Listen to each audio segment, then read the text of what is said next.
Hello, my loves. I'm Ellie Frost, and I help people rapidly and radically heal and transform during and after narcissistic abuse. And this is why your therapist may not understand you, right, when you're going through narcissistic abuse. This is not every therapist. There are some brilliant people out there, right? But it's the same reason why your friends probably don't understand you, why your family might not understand you, why other people in general don't get it. Right? Because unless you've been through this or extensively studied and worked with a lot of people who have, you are unlikely to get it. You're not going to get the trauma bond and what that does to you. You're going to hear things from people like, well, you should have just left. Why didn't you just leave? Right? The classic.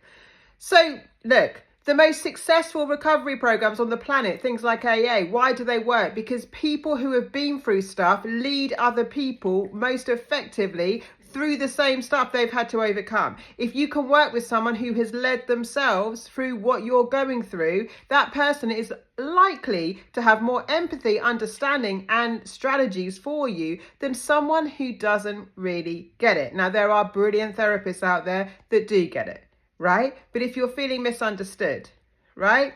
This is why. We also have a culture right now where people are throwing around the words narcissist all over the place. So the whole thing is misunderstood, right? Because now it's gone into like kind of mainstream, and people, probably narcissists, are putting this in the mainstream media and kind of minimizing what it really is, which is a terrible attack on someone spiritually, emotionally, often financially, physically, right? Energetically.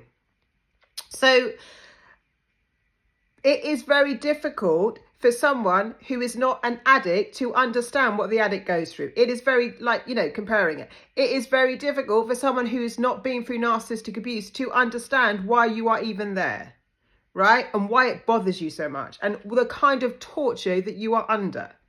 Yeah?